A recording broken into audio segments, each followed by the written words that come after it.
Donc la thématique, c'était les data centers au cœur de la société de demain. On a vu que toute la journée, il y avait beaucoup de challenges face à nous, qu'a priori on est armé pour le faire au niveau des entreprises et des opérateurs et des acteurs de la communication, enfin tous ces gens qui sont intervenus. Et donc là, on voulait se poser la question aussi, avec la filière, est-ce qu'on est bien armé aussi face à ces challenges? Alors du coup, je vais vous présenter rapidement, messieurs, et je vais vous laisser d'ailleurs 1 minute pour présenter vos organisations. André, on va commencer par vous. André, vous êtes, voilà, Data Center, vous connaissez depuis quelques années, je crois, on ne va pas dire de prendre. Vous entendez là? Non, on n'entend pas son micro. Si, très bien. Si, je crois que ça va. Très bien. Oui. Donc voilà, vous êtes le délégué du comité de marché Data Center et infrastructure numérique du Gimelec. Un petit mot sur le Gimelec, je pense que tout le monde connaît et que ça soit bien clair dans l'esprit de tout le monde. Donc le Gimelec, c'est le groupement des industries électriques et contrôle-commande, qui regroupe à peu près 180 sociétés, chiffre d'affaires de 13 milliards, je crois, 60 000 employés en France. Donc voilà, donc on a 5 comités de marché, dont industrie, bâtiment, et d'autres, enfin ça va en revenir.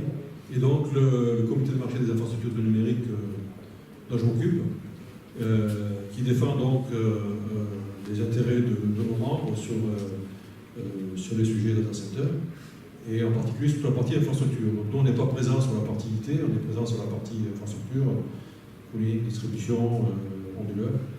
Donc voilà, donc on essaie de fédérer tout ça et de faire en sorte que nos objectifs soient communs. Tristan Labaume, donc directeur, fondateur de Green Vision, donc dans Green IT à fond, et là vous représentez, en fait vous êtes président de l'Alliance Green IT, qu'on appelle tous l'AGIT, mais on va dire l'Alliance Green IT. Un mot aussi sur l'Alliance Green IT. Donc l'Alliance Green IT, c'est une association de 1901 qui a pour objectif de fédérer les acteurs du Green IT. Donc, en gros, c'est une quarantaine d'entreprises aujourd'hui qui sont investies dans le développement durable appliqué à l'informatique, comment faire en sorte d'avoir des pratiques vertueuses, d'éviter le greenwashing et de mettre en avant les meilleures pratiques. Une association qui fédère en France, mais on a aussi une antenne au Québec, on a des liens à différentes entités en Europe. Voilà, et donc là, on est là pour partager les pratiques. Donc last but not least, donc, Guillaume Cotet. Donc vous êtes le délégué général de France Data Center. Donc France Data Center existe depuis de nombreuses années, et bien connu sous le nom du CESIT ici, et donc sur l'évolution France Data Center. Et vous êtes assez récent comme nouveau délégué général. Quelques mots sur France Data Center. Oui, donc comme vous le disiez, c'est une association qui s'appelait avant CESIT, qui avait été créée en 2008, qui s'appelle France Data Center depuis l'année dernière et qui s'est donné une nouvelle ambition, une nouvelle dynamique à partir de maintenant de davantage se structurer pour mieux accueillir l'ensemble des acteurs de la filière afin de représenter l'écosystème des data centers dans toute sa diversité et de mieux le représenter, notamment à l'extérieur auprès des pouvoirs publics, auprès de la presse grand public, etc. Donc ça, ce sont les nouvelles missions que s'est donné l'association et qu'elle compte porter avec des organisations sœurs, partenaires.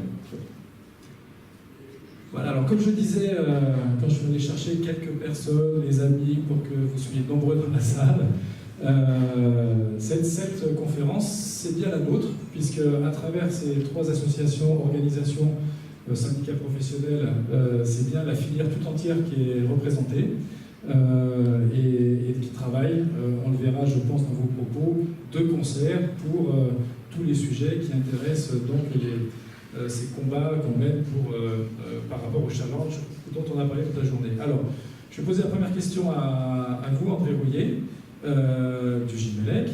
Alors, est-ce qu'on est bien structuré en France pour répondre à ces challenges? Est-ce qu'au niveau du marché français, on est bien structuré? Quelle est votre vision sur ce point-là? Je crois qu'avant toute chose, il faut d'abord expliquer comment les marchés se structurent. Je crois que quelles que soient les industries, en fait, on retrouve toujours les mêmes structures, à savoir qu'on a fondamentalement 3 pôles dans nos métiers. On a un pôle, je dirais, qu'on peut appeler Alliance, où ce sont des gens en fait, qui créent la matière. C'est-à-dire ce sont les gens qui connaissent les bonnes pratiques, qui font en sorte que ces soit mises en place. Donc c'est l'Agite, c'est le Gimelec, c'est France Data Center. Donc, et il y a nécessité de fédérer un peu ces associations. Pourquoi? Parce que dès qu'on intervient au niveau des institutions françaises ou européennes, c'est important qu'on parle d'une voix qui soit forte. Moi, j'avais par exemple une fois, je reprends toujours cet exemple parce que c'est important, j'étais à la Commission européenne, on était 20, on était 19 à être du même avis, des pays comme les États-Unis, la Chine et le Japon, et la seule personne qui n'était pas d'accord avec nous, c'était un Français. Donc l'officier de la Commission m'a pris dans son bureau, il m'a dit André, il m'a dit ce monsieur n'était pas français, j'ai dit si, il m'a dit mais ça serait bien avant que vous mettiez d'accord et que vous soyez au moins du même avis quand vous venez nous voir. Voilà. Donc ça nous force en fait à travailler ensemble, à nous fédérer. Donc ça c'est le premier pôle. Le deuxième pôle, c'est un pôle de normes normatives. Donc des gens qui travaillent sur les normes data center, entre autres. Et c'est important que ces associations fournissent la matière à ces ateliers normatifs, parce qu'ils n'ont pas l'intention de réinventer la roue. Donc ils veulent profiter de l'expérience et de l'expertise des gens du métier pour pouvoir les convertir en normes. Et ensuite, il y a des gens qui veulent faire des réglementations. Donc ça, c'est le gouvernement, c'est les locaux, c'est tous ceux qui concernent la réglementation. Et ces gens-là sont souvent animés par l'intention de mettre en place des directives ou autres règlements rapidement. Et on s'aperçoit que sans normes, on ne peut rien mettre en place. Et les normes ne sont pas possibles si les gens, comme nous, ne travaillent pas avec eux. Donc c'est un peu le cercle vertueux. D'où l'importance, nous, en tant qu'association, d'être bien au milieu de tout ça, de faire en sorte que tout le monde travaille ensemble et puisse développer notre marché. Merci. Vous avez utilisé un mot là, fédérer, travailler ensemble. Je pense que France Data Center, c'est une de ses raisons d'être, fédérer ce marché, les associations, tous les acteurs. Comment vous y prenez? Alors c'est vrai que c'est un vrai enjeu aujourd'hui pour la filière. Les organisations positionnées sur les enjeux des industries numériques, il y en a un certain nombre. La tentation est grande de voir aussi les data centers à travers un prisme qui est le prisme d'une expertise spécifique. L'ambition de France Data Center, elle est, et d'où la complémentarité aussi entre organisations, elle est d'essayer de faire se converger ces expertises pour une raison simple, c'est que les data centers en eux-mêmes, c'est une industrie qui organise la convergence des métiers de manière très forte, la convergence des problématiques, qu'elles soient énergétiques, informatiques, bâtiments, etc. Donc aujourd'hui, France Data Center se veut un peu le carrefour de toutes ces problématiques-là et veut pouvoir se reposer sur ces expertises, savoir les articuler et on va dire les transformer effectivement dans le cadre d'un discours que les autorités publiques sont à même d'entendre. Aujourd'hui, effectivement, on a des pouvoirs publics qui soient une vision en tout cas, on va dire incomplète ou partielle de ce que sont les data centers. Dans le pire des cas, il y a une vision qui est absolument inexistante. Donc il faut quand même être conscient aussi de cet enjeu-là, de cet enjeu très fort, qui peut constituer à certains moments de vrais blocages pour le développement de la filière, pour on va dire, l'épanouissement du marché, également pour tout ce qui vient avec, c'est-à-dire l'innovation, les mises aux normes, voilà, faire en sorte que ce soit un organisme vivant, cette filière, c'est-à-dire quelque chose qui soit capable d'évoluer, qui soit capable d'acquérir de nouvelles compétences, et non pas un organisme un peu conservateur. Donc voilà, organiser ce partage des compétences, cette formalisation des savoirs, c'est un peu la première mission de l'association, pour une bonne raison, c'est qu'après, on a vocation à s'en servir aussi pour développer ce discours pédagogique vis-à-vis des acteurs publics qui, à terme, pourront voir France Data Center et encore une fois les organisations avec lesquelles elle peut s'associer, comme le Gimelec, qui est également au bureau de France Data Center et contribue à ces grandes orientations, et l'Alliance Green IT, voilà, pour pouvoir porter des dossiers en commun et montrer que nous parlons d'une seule voix, que cette espèce d'union sacrée est capable de représenter face à ces interlocuteurs-là une vision, si ce n'est unique, en tout cas sur certains sujets convergente, consensuelle, et que nous pouvons constituer une expertise sur laquelle les acteurs publics peuvent s'appuyer, ce qui est important lorsqu'on sait parfois leur méconnaissance de ces sujets-là. Merci Guillaume. France Data Center, c'est bien tous les acteurs de la filière, les constructeurs, les concepteurs, les exploitants, tout à fait, les clients utilisateurs. Donc finalement, dans cette salle, toutes les personnes de cette salle. Donc j'espère que vous êtes bien tous adhérents de France Data Center et que pour ça, vous êtes acteurs aussi de notre destin commun. on l'a vu et je l'ai entendu dans la dernière présentation et dans d'autres présentations, le data center n'était pas connu du grand public. Aujourd'hui, quand on en parle dans la presse, à la radio, c'est plutôt sous un mauvais angle. On est accusé de tous les maux environnementaux, on est plutôt les vilains petits canards.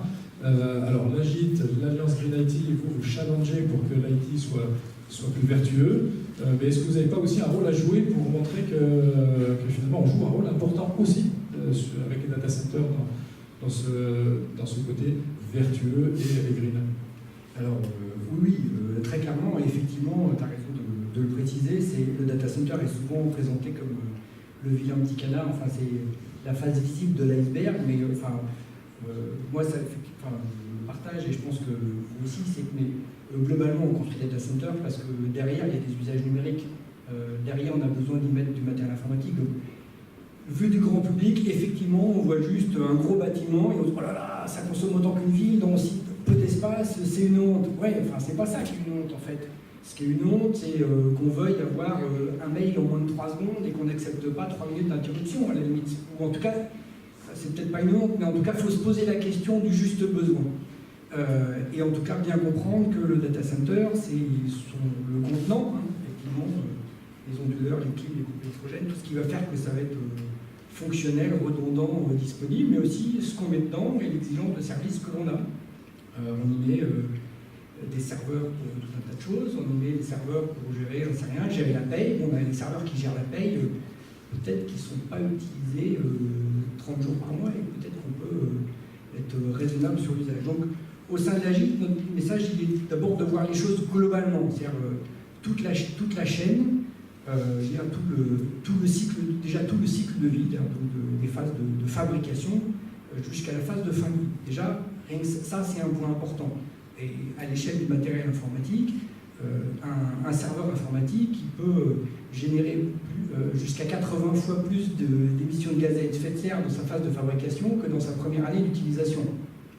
Donc, raisonner juste sur la consommation instantanée, etc., évidemment que c'est un sujet. C'est peut-être pas le seul sujet. Donc, la phase de fabrication, elle est colossale. Donc, il y a la phase d'usage, c'est principalement, c'est l'objet de la majorité des discussions, parce que c'est là où on a des coûts visibles, une consommation, des factures immédiates, etc. C'est ce qui est visible, encore une fois.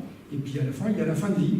C'est effectivement qu'est-ce qu'on en fait de tout ça. Si on ne s'en préoccupe pas et qu'on envoie ça au canard, si on veut avoir une vision globale, ça va être à prendre en compte. Donc, notre message, c'est de dire, il faut voir tout le cycle de vie du data center et de ses composants.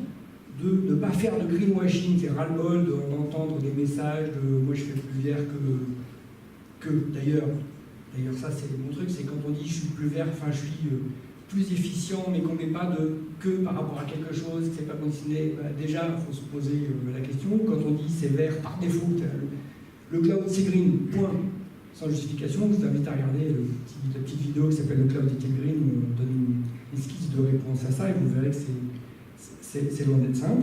Voilà, donc il y a contenant, contenu, éviter le greenwashing, et puis après, effectivement, c'est les usages numériques, l'éco-conception des usages numériques. Donc, et ça va à l'AGIT, on va expliquer comment ça peut aller jusqu'à éco-concevoir un site web. Un site web, on peut le faire de deux façons différentes. On peut faire un site web très léger qui répond immédiatement, et puis on peut faire un autre qui affiche des vidéos, des pages d'un mégaoctet, tout ça. Vu utilisateur, c'est pas grand-chose, mais par contre, derrière, c'est tous les serveurs, les réseaux, l'infrastructure qui est multipliée en conséquence. Donc, notre message, c'est raisonnement global, du début à la fin, et en incluant tous les principes d'éco-conception. Merci beaucoup. Juste une petite anecdote. J'étais dans un groupe de travail d'un think tank qui s'appelle, pour ne pas le nommer, The Shift Project, où ça a démarré sur des réflexions sur l'informatique, en fait, est un vrai problème en termes d'énergie, mais vraiment d'une manière dramatique.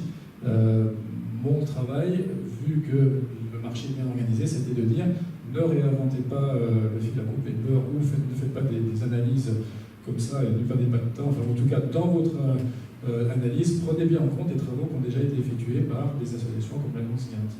Je pense qu'on a intérêt tous là à détecter aussi, quand il y a tout d'un coup des gens qui ont l'impression de découvrir un sujet, de bien les flécher vers les bonnes adresses pour pas qu'on réinvente à chaque fois les sujets. Puis n'oublions pas que l'informatique n'est pas que un vecteur de consommation. Il y a l'IT for Green et Green for IT qui veut dire dans quelle mesure l'informatique contribue au développement durable. Quand on développe des solutions de covoiturage, par exemple, ou de visioconférence, clairement, l'informatique, le gain par rapport à la consommation des serveurs versus ce que ça fait économiser derrière, c'est colossal. Donc, c'est pas que négatif, et il faut aussi voir le côté vertueux des choses, en ayant bien en tête toutes les externalités, en considérant bien les effets de bord, parce que quelquefois on peut sous la chaussette connectée, je ne suis pas sûr que ce soit le truc le plus utile de la Terre. J'espère que personne ne mange le truc un peu anecdotique de ce goût-là, mais on voit beaucoup de choses qui sortent aujourd'hui dans le monde de l'IoT.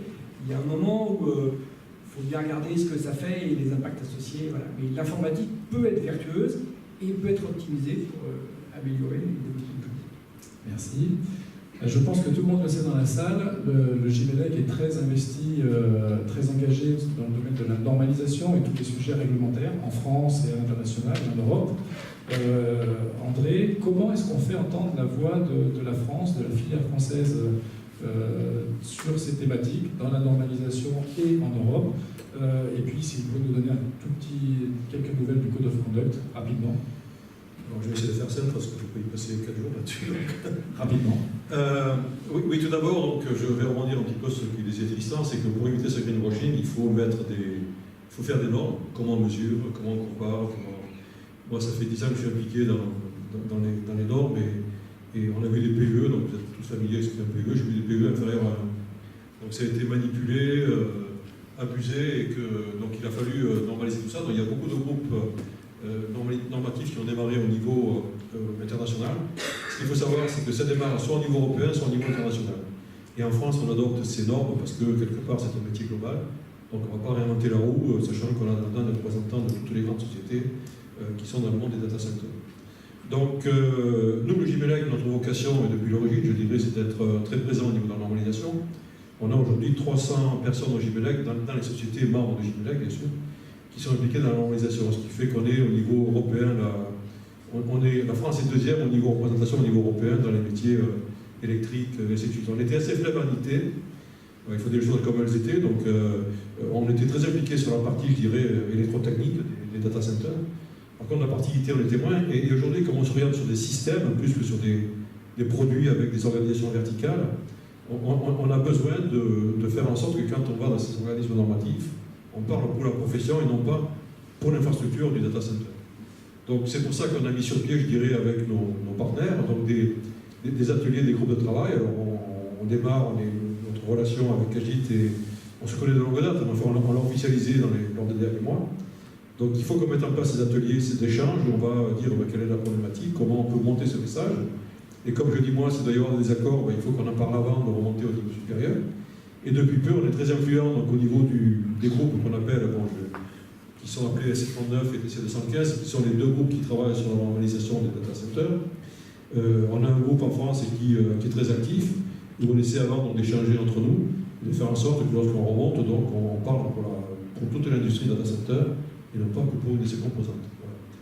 Donc le code de conduite, c'est aussi une longue histoire, donc il a démarré il y a une dizaine d'années. C'est aujourd'hui le seul outil, je dirais, au niveau mondial, de ce type-là. C'est 50 pages de bonnes pratiques qui ont été travaillées avec 30 sociétés ou 30 membres depuis une dizaine d'années. Donc, d'ailleurs, des membres qui étaient des États-Unis, du Japon, de la Chine et bien sûr européens. Et on a là un outil qui est très fourni et très bon.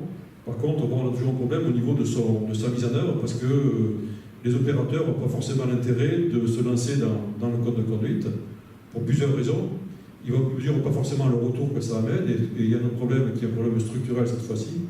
C'est que dans les entreprises, on n'a malheureusement pas dans toutes les entreprises un responsable énergétique qui aurait, je dirais, le droit d'intervention sur toutes les autres organisations. Et on a toujours un DSI, on a toujours un responsable bâtiment, on a toujours un responsable financier, on a toujours... Et tous ces gens-là, forcément, n'ont pas les mêmes objectifs. Et on a du mal à faire en sorte que ces sociétés puissent s'engager là-dedans, parce qu'elles n'en voient pas le retour. Donc ça évolue aussi. Ça évolue à un point que le code de conduite va être intégré dès l'année prochaine dans le process ISO 50000. Donc quand la Commission européenne lance trois projets qui seront officialisés dès le mois de janvier-février, bon, Un qui s'appelle le réseau mobile, l'autre c'est le réseau fixe et l'autre c'est les data centers. Donc une société qui demandera une approbation ISO 50000 devra montrer que son data center a été conçu en fonction des bonnes pratiques et des codes de conduite. Donc ça c'est quelque chose qui va démarrer. Je suis persuadé moi que ça fera effet boule de neige, parce qu'on sait que dans tous les process ISO, quand il y a une société qui se lance, les autres suivent, parce que on est obligé après, je dirais, si on veut vendre, d'être sur le marché, d'être référé ISO, avec bien sûr des certifications qui seront annuelles et qui mesureront les progrès faits. Donc tout ça avance et c'est long, parce que l'Europe c'est compliqué, parce que c'est pas qu'un pays, parce qu'on a des règlements, des cadres juridiques différents, parce qu'on a des mix d'énergie différents, parce qu'on a des politiques énergétiques différentes. Donc tout ça se met en place, mais on va arriver, je dirais, à commencer à manipuler, donc je ne dirais pas un bâton encore, parce que la Commission ne veut pas justement, je dirais, venir pénaliser un pays ou un autre, et par contre on a tendance à renforcer entre guillemets la carotte et en faire en sorte qu'elle devienne de fait adoptée par tout le monde. Donc, on est dans ce process et moi je suis plutôt confiant au niveau du code de conduite européen. Merci André. Je suis convaincu que dans cette salle, enfin j'espère, je suppose que nous sommes tous convaincus que la Terre est que la France, excusez-moi, que la France est une terre d'accueil idéale pour accueillir des data centers. Qu'on soit convaincu dans cette pièce, c'est bien, mais l'important c'est que ça se sache ailleurs, ça se sache là sur toute la Terre, je peux le dire. Et donc France Data Center, je sais, joue un rôle important à ce niveau-là avec ses partenaires. Est-ce que vous pouvez nous en dire un mot? Comment on vend l'attractivité, comment on fait la promotion de la France à l'international et en France aussi? Oui, tout à fait. Alors, il y a vraiment un double mouvement auquel on est confronté en ce moment. Le premier mouvement, effectivement, il est vers l'extérieur. Et voilà, aujourd'hui, l'installation d'un data center, notamment par des acteurs étrangers, en Europe, c'est un enjeu. Des questions se posent. Où est-ce que je l'installe? Quelles sont les meilleures conditions climatiques, de territoire, de raccordement, de capacité énergétique, etc. Aujourd'hui, toutes ces questions-là, elles font l'objet de questionnements qui sont légitimes de la part des acteurs internationaux. Donc aujourd'hui, nous, on est aussi là pour répondre à ces questions-là, pour inciter les acteurs étrangers à installer leurs infrastructures en France.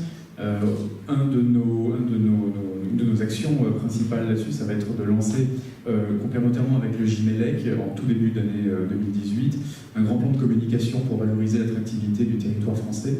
Donc, il s'agit simplement de rappeler quels sont les grands atouts du territoire, et il y en a.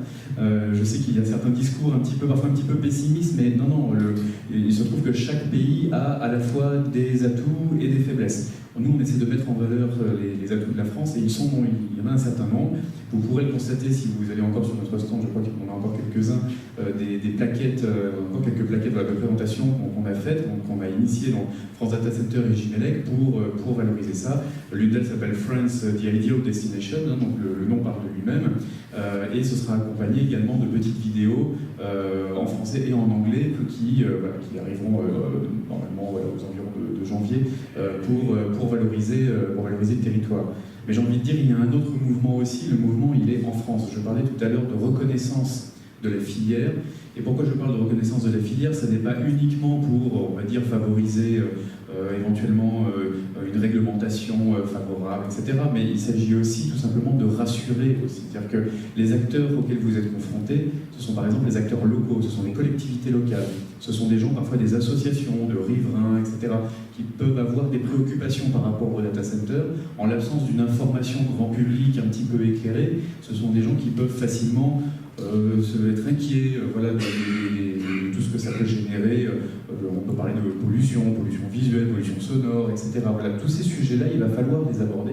Il va falloir aller vers ces collectivités et des associations pour aussi les rassurer par rapport à ça, parce que l'attractivité du territoire et la légitimité de s'intégrer au territoire français, ça commence chez nous d'abord. Ça commence avec les acteurs publics, avec ceux qui font aujourd'hui le dynamisme des territoires. Il s'agit de trouver un terrain d'entente avec ces gens-là, entre ces gens-là et les entreprises qui œuvrent pour l'installation et l'exploitation des data centers.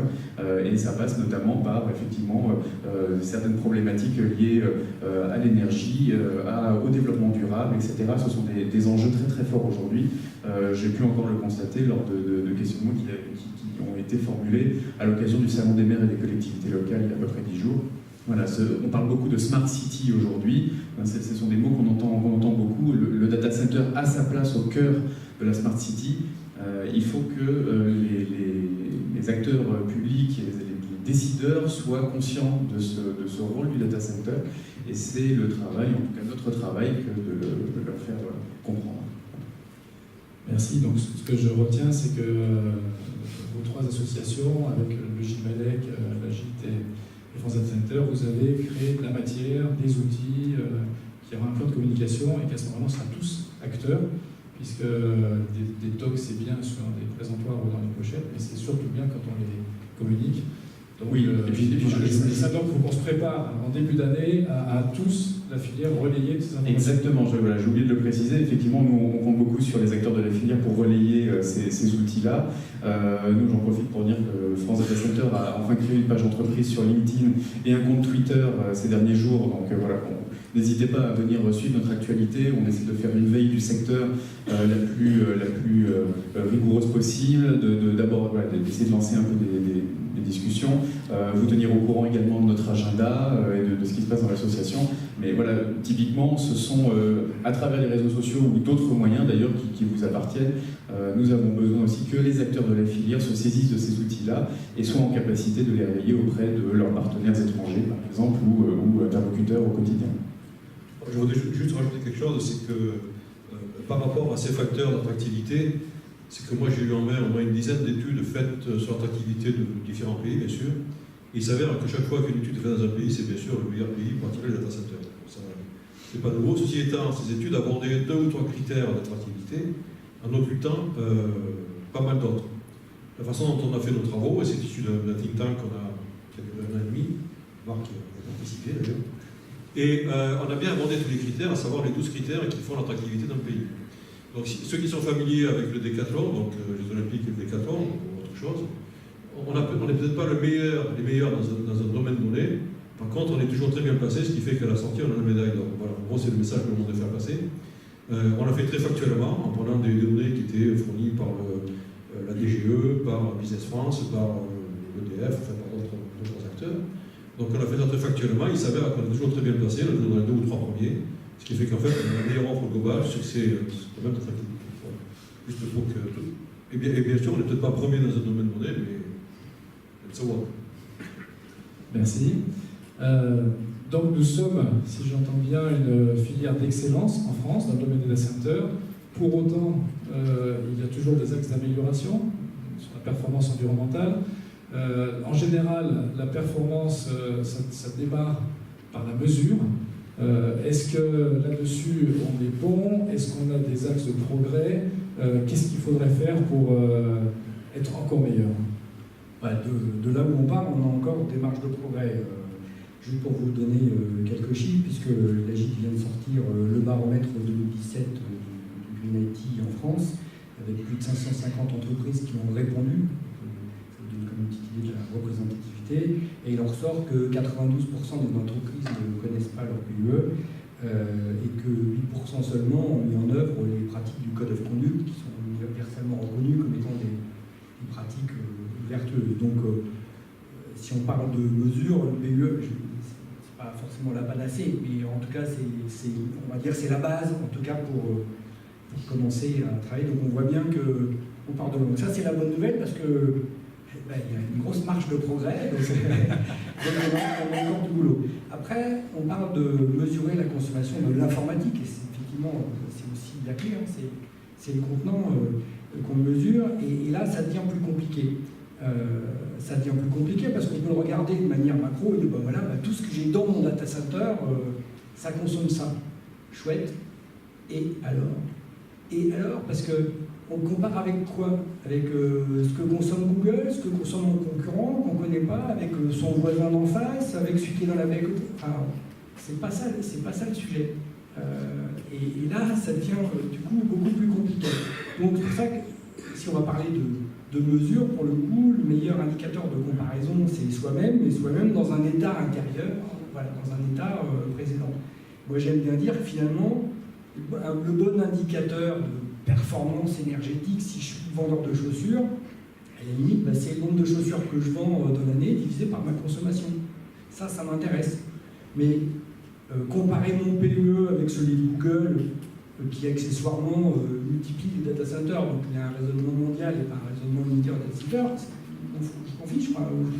Oui, non bon, mon PE, mais so what, encore une fois, c'est pas la question. Donc on a un vrai chantier sur la mesure de l'informatique, et descendu avec la granularité la plus fine jusqu'au niveau du service, du serveur, etc., d'être au juste, encore une fois, au juste besoin, et pas s'arrêter à des considérations génériques qui sont celles qui, j'espère qu'il n'y en a pas trop dans la salle, les éditeurs de solutions logicielles, etc., qui vont vous dire, avec la virtualisation, c'est magique, vous allez diviser par 5 votre consommation.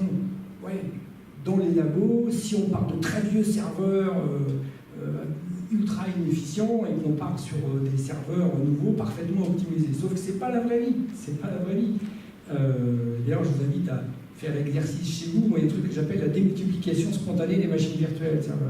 On vous raconte des super trucs sur la virtualisation qui présentent d'énormes atouts opérationnellement, hein, c'est pas le sujet, mais vous voyez, quand on vous dit j'ai 100 serveurs, je vais les virtualiser, bizarrement, vous allez voir qu'à la fin de l'année, vous n'en aurez pas 100 des VM, vous en aurez 120, 130, 140, parce que c'est tellement facile d'en ajouter que du coup, c'est clic, voilà, ça ne passe plus par des process d'achat comme avant. Donc, il y a une vraie logique de mise en production, de mesure, de connaissance de l'environnement, de juste besoin, de gestion des données et des services, qui va faire qu'on va pouvoir être efficient et sans sombrer dans ce qui est un avantage opérationnel en termes de déploiement de solutions, mais qui peut devenir un inconvénient si ce n'est pas contrôlé et mesuré en interne. Merci. Avant de passer à non seulement des questions, mais j'espère des réactions ou des interventions de votre part, hein, parce qu'on est ensemble dans ce débat, je vais vous laisser faire, messieurs, la conclusion. Et la conclusion, on va mettre une règle toute simple. 1 minute chacun pour dire si on doit garder une action pour développer le marché français, ce qui vous intéresse tous dans cette salle, finalement, ce serait laquelle pour vous? Je vous laisse réagir dans l'ordre que vous souhaitez. Une action qu'on garde avec nous. Je vais commencer. Ça ne se voit pas, mais j'ai fait beaucoup de sport dans ma vie. Donc, je pense que si on veut gagner la Coupe d'Europe, il faut d'abord une bonne équipe.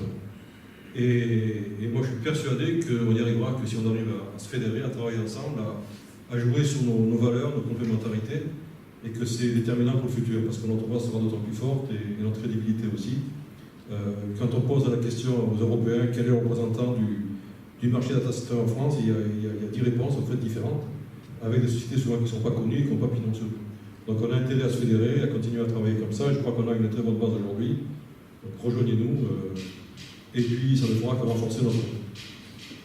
Je confirme, moi, si je n'ai qu'un message, c'est rejoignez-nous, adhérez à l'association, pour une raison toute simple, effectivement, comme le dit André, on a un message à porter qui est à la fois national et européen, et avant de pouvoir constituer ce message, on a un consensus à trouver entre les acteurs de la filière, entre les acteurs de l'écosystème, et en tout cas, moi, si je devais garder une image de France Data Center, si vous ne l'êtes pas déjà, c'est que c'est une structure qui veut représenter la diversité de cet écosystème. Si on a à la fois des petites sociétés et des grands, on a des champions de la colocation et des exploitants de data centers régionaux, on a des fournisseurs d'équipements, voilà. On a une vraie diversité d'acteurs, et c'est de cette diversité-là que naît vraiment la richesse des échanges et on va dire la nouveauté de notre discours, et surtout sa légitimité. Moi, j'ai travaillé avant dans d'autres organisations professionnelles, dans d'autres secteurs. Je peux vous garantir une chose, c'est que vous n'êtes jamais plus écouté que lorsque vous savez démontrer la diversité des sociétés ou des acteurs, en tout cas, qui constituent votre base d'adhérents. Si vous pouvez démontrer que vous êtes en capacité d'organiser, on va dire, un débat contradictoire en interne qui justifie et qui légitime d'autant plus le discours commun que vous allez ensuite porter à l'extérieur. Bon, pareil, adhérer à l'Agite, hein, au-delà du discours, non, je rigole parce qu'on n'est pas concurrent, on peut adhérer aux 3. Voilà. Non, c'est pas évident. Bon, alors, on va adhérer d'abord à l'Agite, puis aux autres si vous avez encore du budget. Non, plus sérieusement, je pense qu'on a une super opportunité.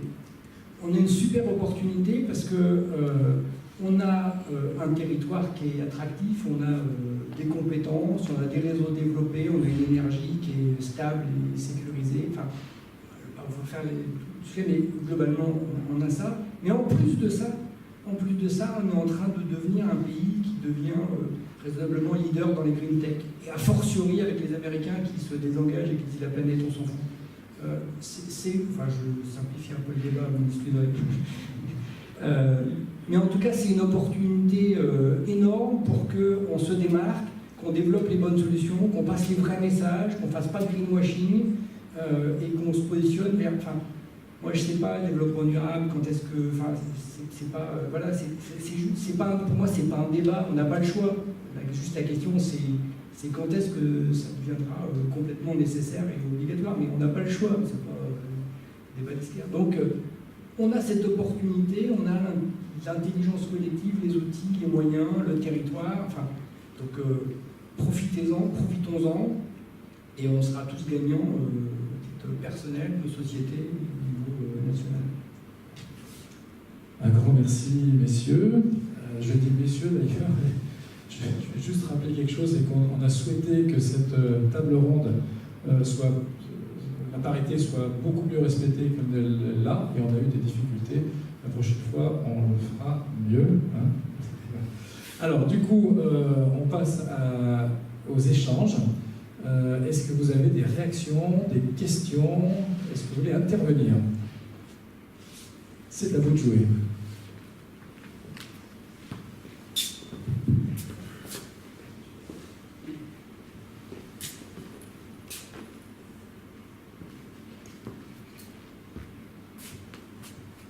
Donc Eric Rabaretaz.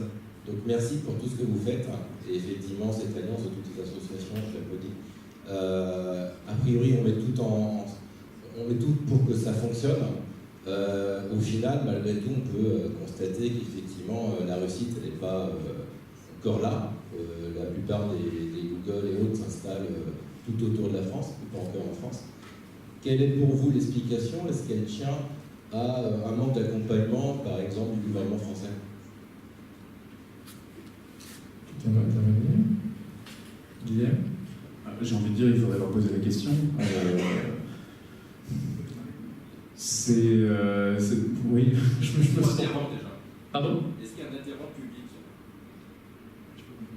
Est-ce qu'il y a un adhérent qui représente la puissance publique? Est-ce que vous avez un adhérent? Est-ce qu'on a des adhérents publics du secteur public? Non.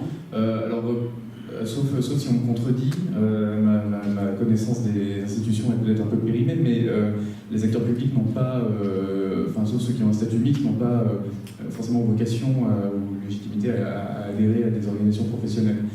Mais en tout cas, ce sont, pour ce qui est des administrations, on est en lien avec l'ADEME, avec l'ANSSI, etc. Donc il y a un dialogue qui existe déjà. On prépare aussi d'autres approches vis-à-vis de la DGE, etc. Donc d'une manière générale, on est en train de constituer un programme de prise de contact et d'échange avec la plupart des principaux acteurs publics, qu'ils soient au niveau national ou local, administration indépendante, etc. Donc ça, après, ce sont des choses qu'on peut leur demander. Mais après, il y a des choses qu'on sait tous, c'est aussi la recherche d'une optimisation fiscale, c'est ce genre de choses. Voilà. Alors, à chacun de faire son propre arbitrage. Certains États, effectivement, choisissent aussi des modalités d'accompagnement qui sont probablement plus attrayantes pour certains acteurs. Il nous appartient à nous aussi, de manière concertée et en bonne intelligence, de favoriser, en tout cas, l'installation des GAFA sur le territoire français. Ça fait partie aussi des problématiques d'attractivité du territoire. On a besoin aussi de ces champions-là, on a besoin de créer ce lien de confiance. C'est aussi à eux de venir vers nous et on va s'employer à créer du lien avec eux. De là à vous garantir que Google s'installera toutes ces infrastructures dès demain sur le territoire français, ça malheureusement on n'est pas capable. Juste, un point sur la partie secteur public, parce que nous à l'AGIT, sans connotation politique aucune, mais on a Corinne Lepage qui se trouve être la marraine de l'AGIT et qui est une porte-parole de bonnes pratiques vertueuses pour nous et un point d'entrée vers beaucoup d'instances politiques et grâce à qui on a pu il y a pas plus tard que 3 semaines, rencontré des conseillers d'Emmanuel Macron, dans lequel on sent en tout cas une ouverture d'esprit pour faire avancer les choses et en tout cas pour faire passer des messages. L'Agite, c'est aussi là pour ça, c'est pour, si on a des messages à faire passer et qu'on sait les défendre intelligemment et que ça soit partagé par la profession, on sait les remonter. À titre d'exemple, on a fait remonter des choses qui ont contribué à des ajustements, on va dire, sur les lois sur l'obsolescence programmée, par exemple. Donc ça peut contribuer, au sein de l'Agite, on peut contribuer un petit peu à ça, sur réserve qu'on remonte collectivement les bons messages.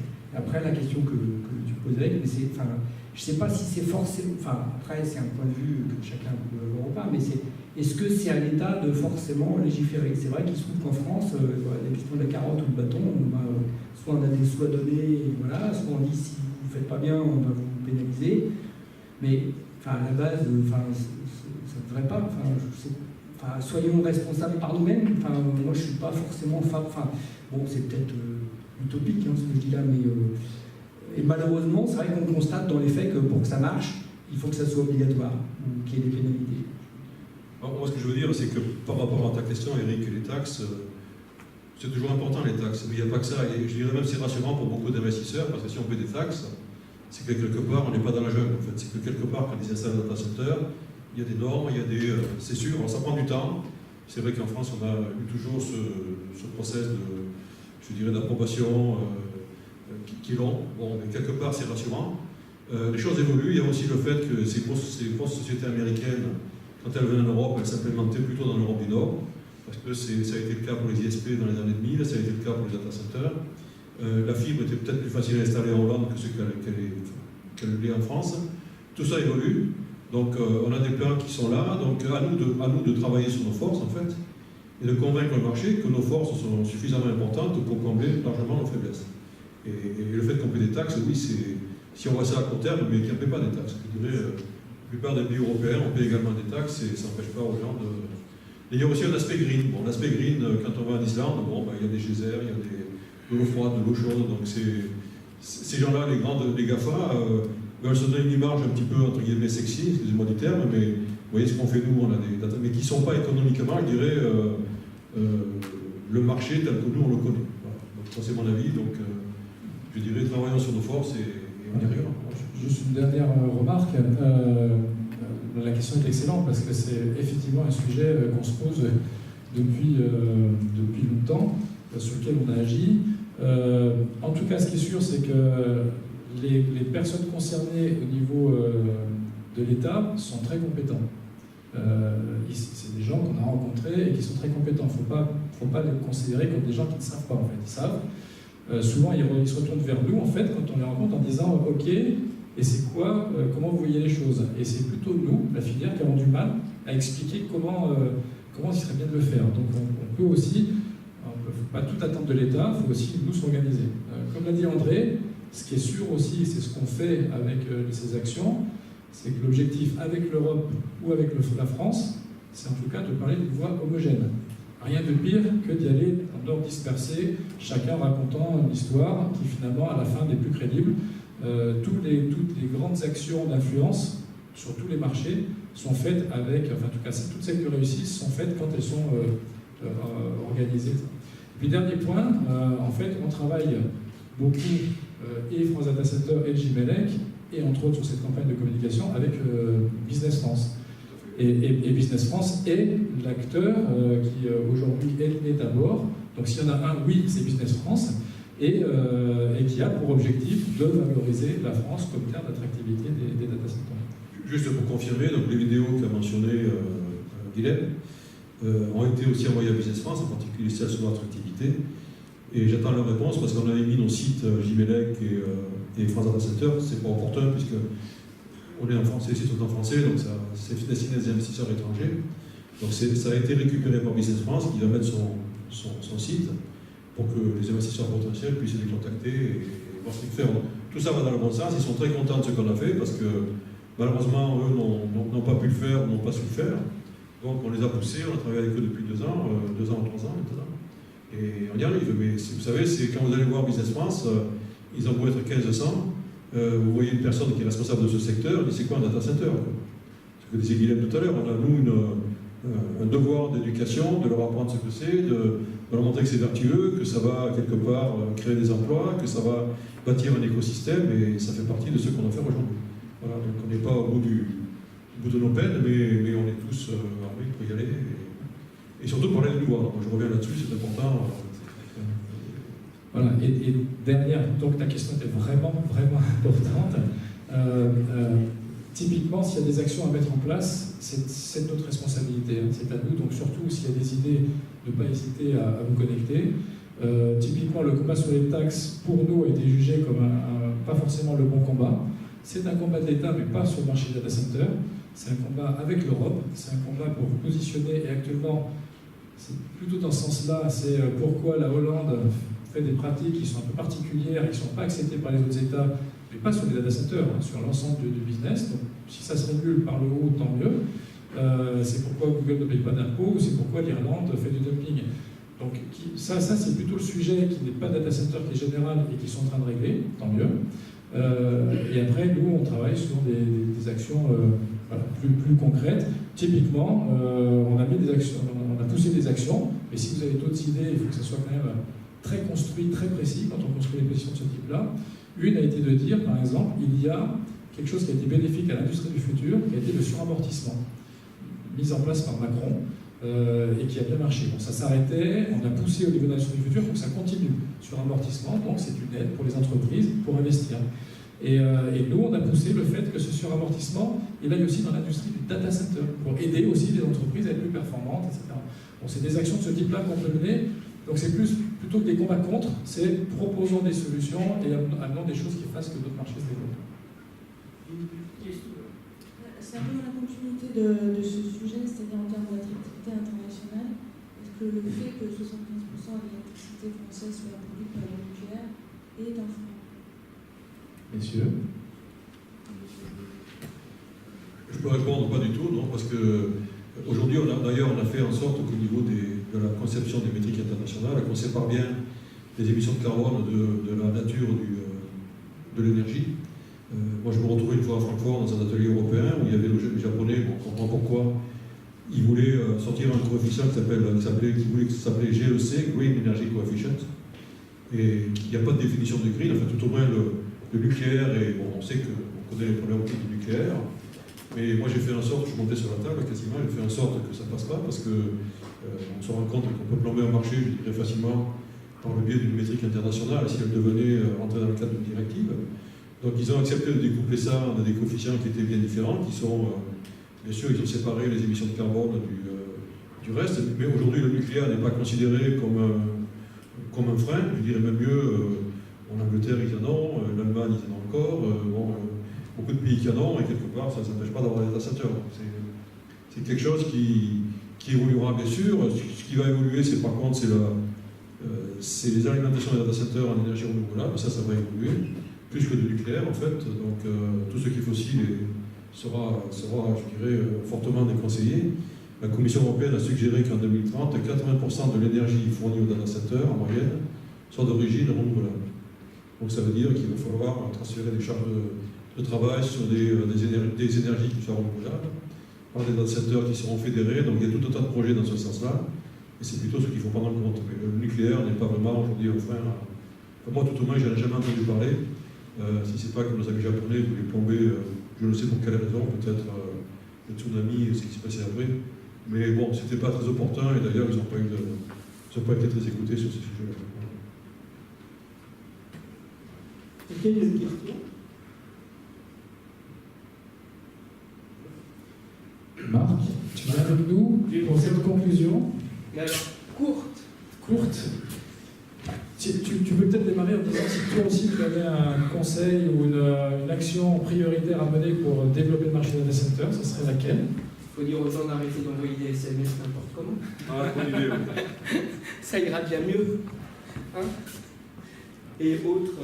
On te laisse conclure. Mais, merci beaucoup. Alors, pour conclure un peu plus sérieusement, parce qu'on ne peut pas empêcher ça, D'abord, je tiens à remercier une fois de plus tous mes sponsors, mais surtout aussi tous les participants qui ont fait, je pense, de cette journée une modeste réussite. Moi, je veux toujours mieux et toujours plus, mais j'ai l'impression que les gens ont l'air satisfaits d'être venus et je vous remercie vivement, tous, y compris évidemment France Data Center, la GIF et le JPELEC pour leur participation à cette clôture.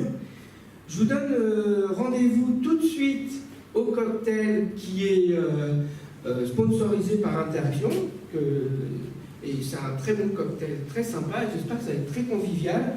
Ne buvez pas trop pour tous ceux qui conduisent, pour tous ceux qui sont en métro, laissez-vous aller. Et je vous donne rendez-vous le 14 novembre prochain, dans ce même espace, pour une nouvelle édition de Global Security Mag, de la théorie à la pratique, sur le thème du data center qu'on va très bientôt définir. En tout cas, encore une fois, merci beaucoup et bonne soirée. Merci.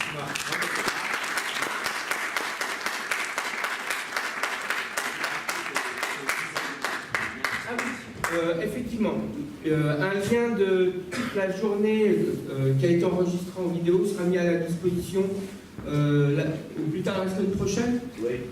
Voilà, au plus tard la semaine prochaine. Par la société ISE, que je remercie aussi pour sa collaboration. Voilà.